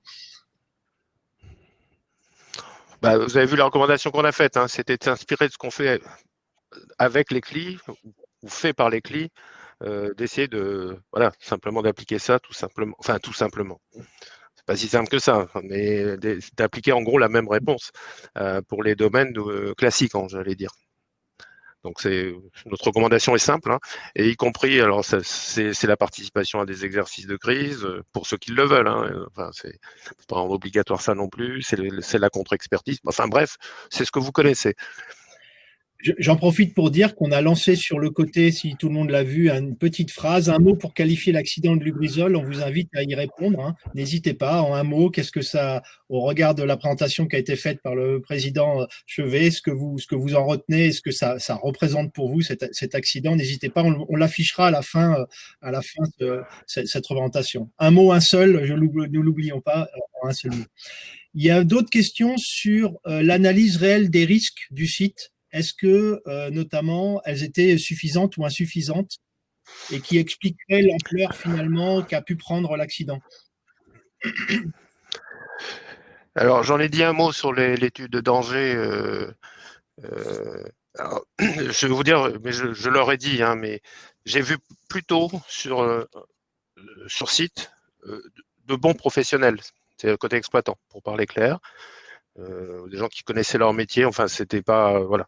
J'ai vu dans ma carrière, je pense aussi de Céveso, hein, je pense pas au nucléaire, des exploitants, voilà, qui n'avaient pas une très grande compétence technique. Là, il y avait quand même des gens que moi je juge sérieux, hein, qui ont confié l'étude de danger de leur site et ça se fait souvent, à une boîte spécialisée qui avait plutôt fait du bon boulot. Alors, peut-être trop bon. Moi, encore une fois, j'ai sorti l'étude de danger, j'ai essayé de la lire. Quand je me suis aperçu que ça faisait plus de 1000 pages, j'ai un petit peu abandonné. Mais c'était très fin, très finement fait, très sérieusement fait. Le seul point que je signalais, c'était ils sont rentrés dans un grand degré de détail en mettant des probabilités sur des choses, etc. C'est de dire qu'une telle grosse étude, plutôt bien faite, était passée à côté d'un truc simple. Et je me permets de le dire, j'imagine que dans le nucléaire, on ne passera pas à côté d'un truc simple, mais malgré tout, je le dis quand même, parfois il y a des choses faciles à faire, pas chères, et qui franchement auraient rapporté gros. Je reviens sur l'exemple, hein. Là, il y a eu des, je n'ai pas d'appréciation économique des dégâts qui ont été causés, sans parler des dégâts causés à l'extérieur et de leur dédommagement ou leur remboursement. Mais quand on voit l'ampleur des dégâts et que peut-être une caméra à une centaine d'euros aurait peut-être bien aidé les choses, voilà. Donc voilà, bon, je ne sais plus dans quelle couleur je l'ai mis, mais je pense qu'il faut garder en tête tous, c'est vrai aussi pour la SN, que parfois il faut pas faire l'économie de choses très simples. Alors, d'autres questions toujours en lien. Y a-t-il eu des mesures faites par les citoyens ou les associations et comment ont-elles été prises en compte? Et y a-t-il eu des recommandations sur ce sujet-là? La mesure citoyenne, qui est un sujet très important également dans le nucléaire, notamment après Fukushima. Alors, je crois que oui. Alors, déjà, il y a l'association de surveillance de la qualité de l'air, hein, qui est une association qui a fait évidemment ces mesures, qui a fait un remarquable boulot d'ailleurs sur l'ensemble de la crise, je trouve. Je crois qu'il y a eu des ONG aussi qui ont fait des mesures de leur côté. Bien. Maïté, Jean-Pierre, en complément? Oui. Les questions pour qu'on fasse un peu d'oral, un peu des questions écrites pour essayer de mixer les deux. On a évoqué le post-accidentel sur cet accident. Je suppose qu'on est toujours en phase de post-accidentel ou est-ce qu'on a quasiment bouclé les effets de cet accident sur l'environnement, sur la population? Alors, quand on a écrit le rapport final de la mission, c'était pas encore fini et je ne sais pas si on peut dire on peut clore le problème. J'imagine quand même, quand on est parti, on est passé à d'autres sujets. Il y avait encore une question de suivi épidémiologique qui était en discussion. Et ça, par définition, ce genre de suivi, ça ne se conçoit que dans une durée relativement longue. Donc, rien que pour ça, j'imagine qu'on ne peut pas dire fin de l'histoire, c'est bon, on a tout compris. Je rappelle d'ailleurs, l'enquête judiciaire n'a toujours pas abouti sur l'origine même de l'incident. Donc, c'est des affaires où on ne peut pas dire comme ça du jour au lendemain, un an après, voilà, c'est fini. Non, je ne pense pas. Merci. Je continue sur les questions. Alors, il y a une question qui dit, je l'affiche, un Rex très intéressant, mais la censure exercée par les départements sur les CLI. Finalement, ces CLI que le site que vous citez dans votre rapport ont-elles tout droit de parole comme elles le souhaiteraient? C'est ce que je comprends dans cette remarque. Alors, je ne vois pas l'écran. Normalement, non? Non. C'est quoi la censure? Que pensez-vous de la censure exercée? Moi, j'ai un écran devant la question. Donc, que pensez-vous? Yves, vous pouvez me lire la alors, phrase? ce que je comprends simplement, c'est que vous citez en fait dans le rapport l'exemple des CLI qui peuvent être mis en avant et parallèle avec les sites Céveso. Et la remarque, je pense qu'elle va dans le sens que les CLI ont peut-être pas tout le temps non plus un total pouvoir comme elles le souhaiteraient sur leur territoire ou dans leur rapport avec les acteurs. C'est dans ce sens-là qu'on comprend. Mais c'est une censure exercée par les présidents de CLI sur les membres de CLI, c'est Non, ça? non. Ça me paraît pas possible, ça. Non, mais qui censure qui là, j'ai pas Moi, je compris ne comprends pas la question. question. Non, Alors, Moi, je pense, Non, il y a peut-être des gens qui se sentent pas une complète liberté de parole en Maïté, CLI, dans les CLI. ouais. ouais. Je pense que la personne qui veut dire ça, on en a déjà parlé plusieurs fois dans d'autres réunions quand on était en présentiel. Je pense que ce sont les CLI ou ce sont les départements qui décident un petit peu des missions de la CLI et qui leur empêchent de faire certaines choses. Donc, je pense que c'est dans ce sens-là, si j'ai bien compris le propos, que pensez-vous de la censure exercée justement par ces départements sur les actions de la CLI en les empêchant ou tout du moins en essayant de ne pas les laisser faire. On en a déjà parlé souvent quand on est en petit comité à Paris, souvent certains se plaignaient de ce genre de choses. Je pense que ça doit avoir attrait à ça, si je ne m'abuse, monsieur Chevet. D'accord. Bah, je trouve pas ça très bien, mais j'y peux pas grand-chose. Voilà. Hein. C'est surtout dans mes nouvelles fonctions. Et puis je pense que le propre d'une CLI, c'est d'être un collectif. Quoi. Je veux dire, c'est aussi aux membres de la CLI concernée de jouer leur rôle, chacun avec ses convictions. Enfin, c'est ok. Il y a peut-être des présidents de CLI qui ont une pensée. D'ailleurs, j'espère qu'ils ont une pensée.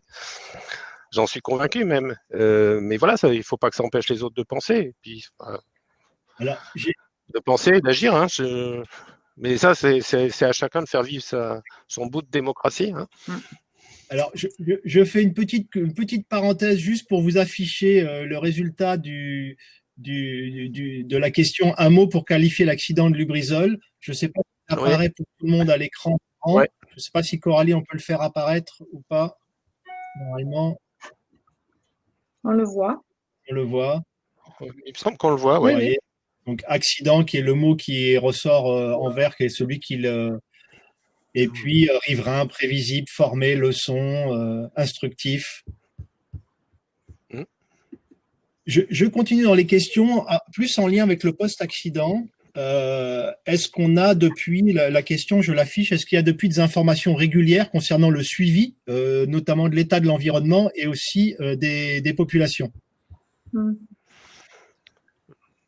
Encore une fois, il y a un moment quand vous faites ce genre de mission, il y a un moment où vous n'y êtes plus dessus. Donc, j'ai pas d'informations particulières, mais ce que j'ai vu quand on a quitté, donc c'était entre guillemets la mission, c'était vers mai-juin, quoi, par là. Clairement, l'État, la préfecture, avait mis en place des systèmes où ils communiquaient régulièrement sur, ne serait-ce que j'ai parlé de milliers et de milliers de mesures dans l'environnement, santé d'ailleurs. Tout ça a été publié, presque en continu. Donc je ne pense pas que ça se soit arrêté comme ça du jour au lendemain. Encore une fois, les conséquences, les mesures et les suivis environnementaux, ça se fait plutôt dans la durée. Donc je suis plutôt confiant dans le fait qu'ils ont certainement continué à en parler et à communiquer là-dessus, que ce soit au niveau de la CSS, mais plus largement, puisque les impacts étaient plus lointains. Mais à vérifier. Encore une fois, là, je peux pas. C'est hors cadre de la mission elle-même. Et on a une question sur des exemples dans d'autres pays où il y aurait une acculturation des populations plus marquée qu'en France. Et puis, s'il y a des facteurs de succès qui ont pu être identifiés à l'étranger sur les bonnes pratiques finalement pour sensibiliser cette culture de radioprotection qu'on entend souvent, qu'on essaye de développer dans le cadre des campagnes IOD notamment. Ça rejoint, je pense, ce sujet-là. Alors là, c'est pas lié à la mission. C'est pas comme ça que je peux parler. Là, je peux éventuellement parler de ce que j'ai connu dans le nucléaire à l'international. J'avais pas noté. Peut-être il y a un seul pays qui me vient à l'esprit, c'est le Japon. Ils ont une journée qui est entre guillemets dédiée aux crises de tout type, qui est certainement l'occasion de former, d'informer ou de rappeler aux gens ce qu'il faut faire, les gestes de protection, etc., dans différents domaines. Et ça, c'était effectivement instauré au niveau national. Ça m'avait plutôt marqué. Alors, par contre, des exemples de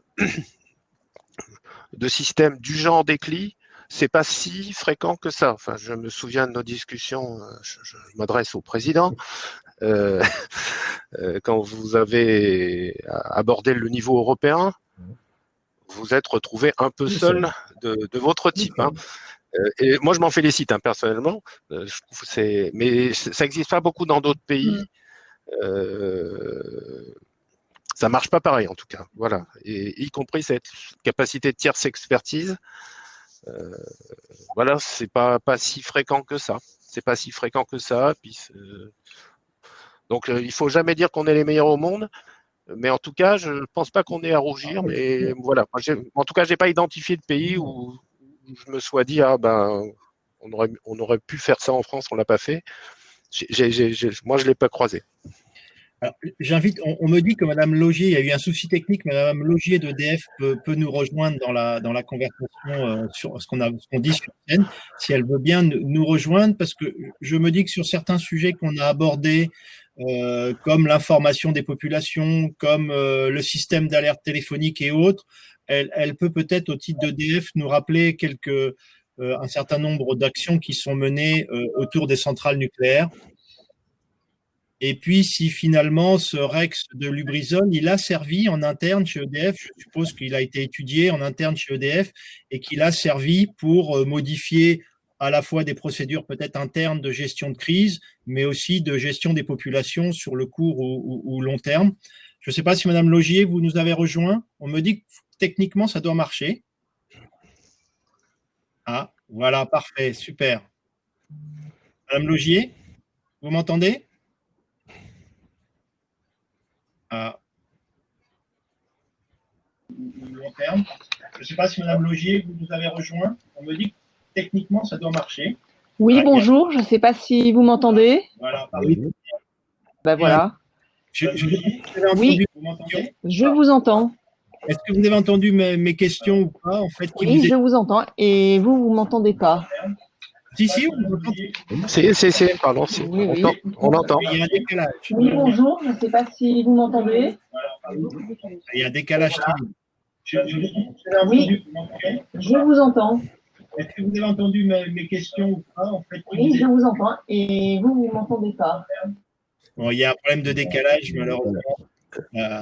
Alors, écoutez, on va reprendre une autre question dans la conversation. Il y a une question importante sur le panache qui s'est propagé bien au-delà du PPI et même jusqu'à, on me dit, 80 à 100 km. Et comment s'est organisée en fait la coordination pour les mesures soit de restriction alimentaire, soit de suivi de ces territoires, et quelle amélioration possible on pourrait finalement en tirer pour le nucléaire? Alors de mémoire, ça. D'ailleurs, on l'a fait dans le cadre de la mission, de l'enquête qu'on a menée. On est aussi allé voir l'autre territoire parce que c'est vu l'axe du vent. Le panache est allé assez loin, donc il est sorti, évidemment, il n'avait pas de raison de s'arrêter en Normandie. Donc il est assez loin et notamment il a touché les Hauts-de-France.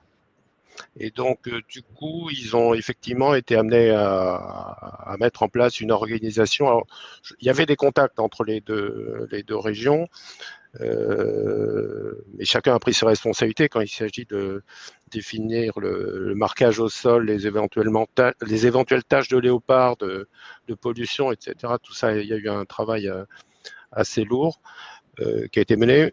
Ils se sont parlé, mais chacun a pris ses responsabilités sur son propre territoire, ce qui n'est pas illogique, quoi. Merci. Madame Laugier, est-ce que vous nous entendez? Alors, moi, je vous entends. Ah, super. Et tout à l'heure, il y avait un décalage de plusieurs secondes, donc c'était très bizarre. Tout à fait. Alors, je me permets, Madame Laugier, de reprendre quelques sujets qui ont été abordés depuis le début de cette réunion. On a parlé de l'information des populations, on a parlé du Rex de Lubrizol. Est-ce que finalement, dans vos installations nucléaires, ça vous a servi pour intégrer, modifier vos plans de secours, vos organisations internes de gestion de crise ou même vos relations avec les populations à proximité et maires? un peu sur ces différents sujets, si vous pouviez nous donner l'avis et les remarques d'EDF qui rejoignent un peu différents sujets qu'on a pu discuter depuis le début d'après-midi. Alors, d'abord, effectivement, je voudrais confirmer qu'on porte un très grand intérêt à ce qui se passe sur les installations classées pour la protection de l'environnement. Il y a une recherche de niveau égal en termes de sécurité. Il y a des progrès importants qui se font dans le domaine de l'industrie conventionnelle. On y est attentif. Je crois que c'est important de ne pas rester dans notre tour d'ivoire, entre guillemets, avec notre réglementation nucléaire. De même que le nucléaire peut inspirer, en termes de sécurité, ce qui se passe dans l'industrie conventionnelle. À l'inverse, nous, on a aussi appris à être attentif à ce qui se passe et au retour d'expérience qui est tiré des événements, et celui-ci en est un. Alors pourquoi on est intéressé? D'abord parce que le risque incendie est pris très au sérieux dans nos installations. C'est quelque chose auquel on fait très attention. On a identifié que c'était un risque qui nécessite évidemment une maîtrise de tous les instants, avec énormément d'efforts sur la prévention et l'organisation de la lutte. Avec, ça a été évoqué comme un facteur important, une coopération étroite avec les pompiers. Donc, on s'attache effectivement à avoir des relations très régulières, des exercices, des visites de locaux avec les pompiers qui seraient amenés à intervenir. Et on a régulièrement des départs de feu de très petite ampleur qui peuvent amener les pompiers à intervenir. Donc, les relations sont suivies de façon à ce que cette confiance intervienne. Ça a été cité comme un facteur important. Et on est très attentif parce que dans toute la hiérarchie des risques, on sait que c'est un des risques qui peuvent concerner des installations industrielles comme les nôtres au premier chef. Donc, l'autre facteur, c'est que nous regardons de très près ce qui se passe du côté de la réglementation des installations classées pour la protection de l'environnement. En fait, il y a un principe de vase communicant qui fait également que l'ASN réintègre les textes et ils sont applicables aux installations nucléaires. Je crois que dans le chat, il était question, il y avait une question sur pourquoi il n'y a pas d'application des règles Seveso. Et en fait, je peux répondre, s'il y a une application des règles Seveso, on examine. Vous savez que les installations classées, ça marche par rubrique. Donc, il y a effectivement des substances chimiques, des seuils, des quantités. Donc, nous, on fait cet examen et on le refait chaque année. On identifie la totalité des substances dangereuses et des scénarios à risque. Et si on est dans une rubrique Seveso seuil haut, eh bien, effectivement, on applique les dispositions qui sont prévues. Et donc, on a suivi d'assez près les réglementations qui ont été présentées, alors notamment en Conseil supérieur de la prévention des risques technologiques, en CSPRT. Je pense que le rapport qui a été présenté a notamment nourri les travaux du ministère de l'Environnement pour améliorer les textes, enfin renforcer la protection. Et voilà, nous, on regarde ces textes de très près. Ils ne sont pas encore applicables directement, mais évidemment, on n'attend pas que les textes nous soient applicables pour regarder les conséquences qu'il faut en tirer. Et s'il y a besoin d'anticiper des choses, on les anticipe. Là, c'est vrai qu'en l'occurrence, on n'a pas vraiment dégagé de choses qu'on ne ferait pas déjà. Et voilà, la quantité, entre guillemets, de recommandations en vert du rapport de Monsieur Chevet va dans ce sens-là. Mais voilà, on reste quand même attentif et très ouvert parce que effectivement, voilà, il y a vraiment une forte importance à communiquer le retour d'expérience d'une industrie à l'autre. Merci beaucoup, Madame Logier. Merci beaucoup pour cet éclairage. On arrive à la fin de notre session. On voudrait encore quelques instants, juste, on va lancer un questionnaire de satisfaction. On vous invite à prendre quelques instants pour le remplir. Et je voudrais vraiment, personnellement, très sincèrement, remercier Pierre-Franck Chevet d'avoir accepté notre invitation et d'avoir éclairé nos débats et nos réflexions sur la crise post-accident. Et on voit bien avec les remarques de Madame Logier aussi l'importance de suivre tout ce qui se passe dans les installations classées dans le nucléaire et de faire des parallèles entre les deux. Je vais laisser le mot de la fin à mon président, Jean-Claude Delalonde, pour clôturer cette session, et je vous invite à répondre au questionnaire qui s'affiche normalement sur vos écrans. Et je remercie encore toutes et tous d'avoir participé et d'avoir émis des remarques et des questionnements. On était quand même en moyenne autour de 130 à 150 participants cet après-midi, ce qui est quand même très honorable pour une réunion en distanciel, et je remercie encore tout le monde. Oui, merci. J'ai mon micro, là, je ne sais plus. Oui, on t'entend, oui, très bien. Ouais. Oui, je voudrais revenir sur mon propos introductif où j'ai rappelé que les membres de l'Assemblée générale de l'ANCLI l'année dernière s'étaient émus et très inquiétés partout, dans toutes les CLI, de la situation accidentelle et post-accidentelle de Lubrizol. Pendant plusieurs mois, au niveau de l'ANCLI, on s'interrogeait sur mais quels sont les éléments de réflexion, d'analyse que l'État, on disait comme ça, que l'État va mener, parce que la preuve, et ça a été dit dans les questions, certes, je reprendrai un propos de M. Chevet, hein, un accident n'est pas encore arrivé en France dans le nucléaire, mais ça peut arriver. Dans l'industrie, c'est arrivé, hein, notamment l'année dernière.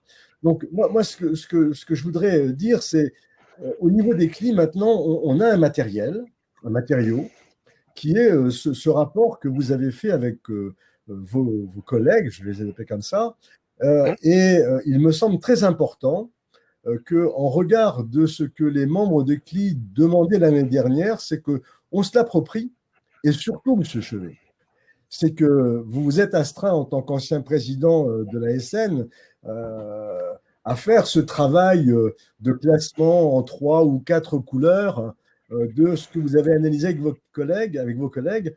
Et ça, c'est pour nous, c'est essentiel. C'est vraiment un travail formidable.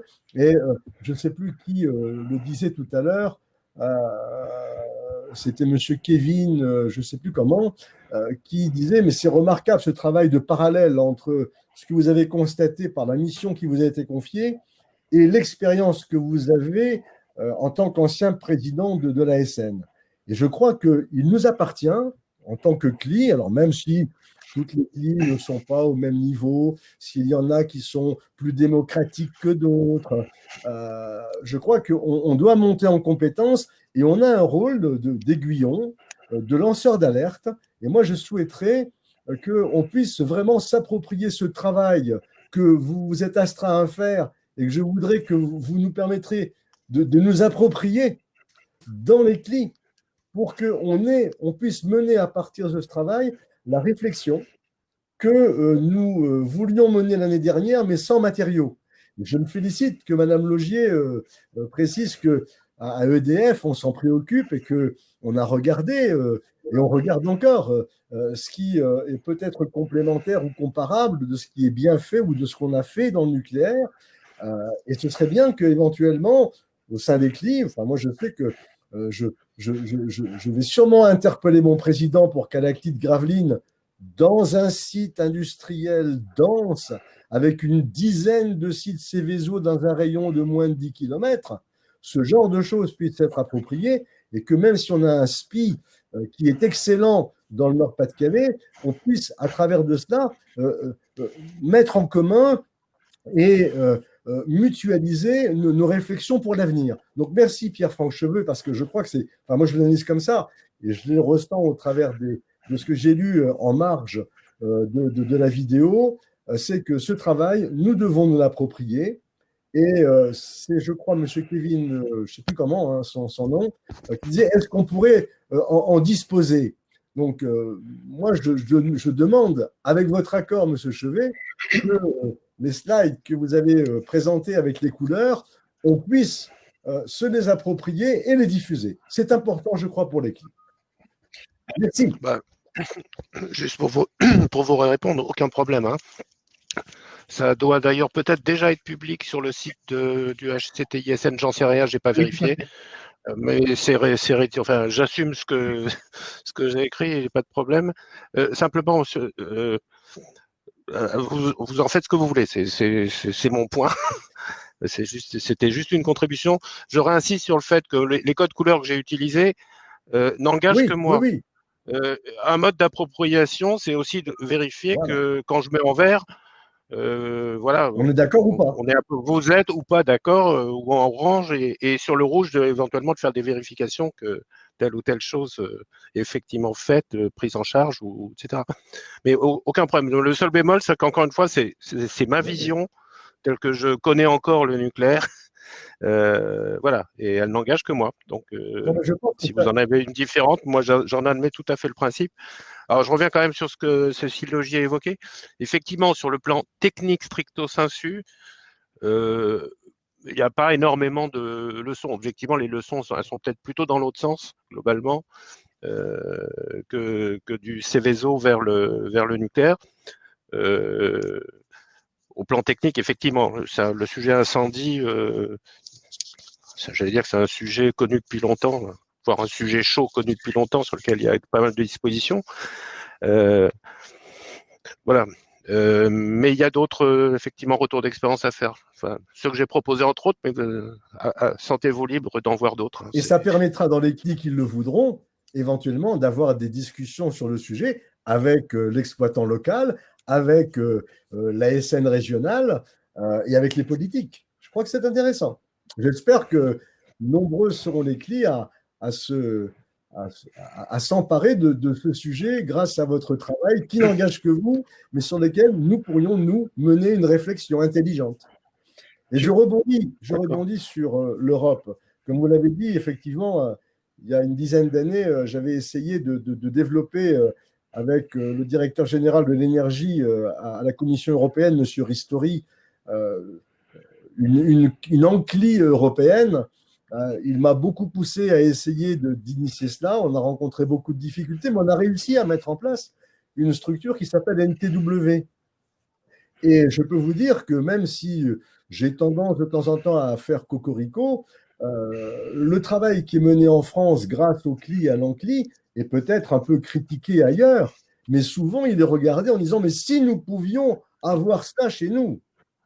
Et NTW est une organisation qui voudrait être à l'image de ce qu'on a mis en place au niveau français avec les CLI, sauf qu'elle n'est pas institutionnalisée. Et donc, je fais un appel que ceux qui sont intéressés pour rejoindre NTW, notamment, et je le dis haut et fort, notamment des pro-nucléaires, pour qu'il y ait un peu plus qu'on ne l'a ce dispositif de réflexion et de partage, eh bien, ça permettrait de faire évoluer dans les pays d'Europe éventuellement beaucoup de choses. Donc, je fais un appel au peuple. Je voudrais juste terminer pour faire en transition avec Jean-Claude Delalonde. Vous passez une petite vidéo, justement. Cette année, l'ANCLI a 20 ans. Elle est née le 5 septembre 2000. On est en automne 2020. L'ANCLI a 20 ans. Et ça a été l'occasion pour nous d'aller questionner nos membres, nos partenaires, les gens avec qui on travaille sur ce qu'ils pensent de l'ANCLI et comment ils voient l'ANCLI dans l'avenir. Et je pense que pour clôturer cette session, on vous invite à visionner. Alors, elle va apparaître à l'écran, mais chacun d'entre vous doit cliquer sur la petite flèche qui est au milieu pour l'écouter chacun individuellement sur son ordinateur. Et je vous rappelle enfin, pour terminer, j'en arrêterai là, que tout ce qu'on a dit aujourd'hui a été filmé et enregistré et sera disponible en replay à partir de demain, à la fois sur le site de l'ASN et sur le site de l'ANCLI. Bonne fin de journée à tout le monde. Merci encore à toutes et à tous de votre participation. Merci encore, Président. Et puis, à bientôt pour continuer à poursuivre ces réflexions dans d'autres lieux. Merci encore. À bientôt. Au revoir.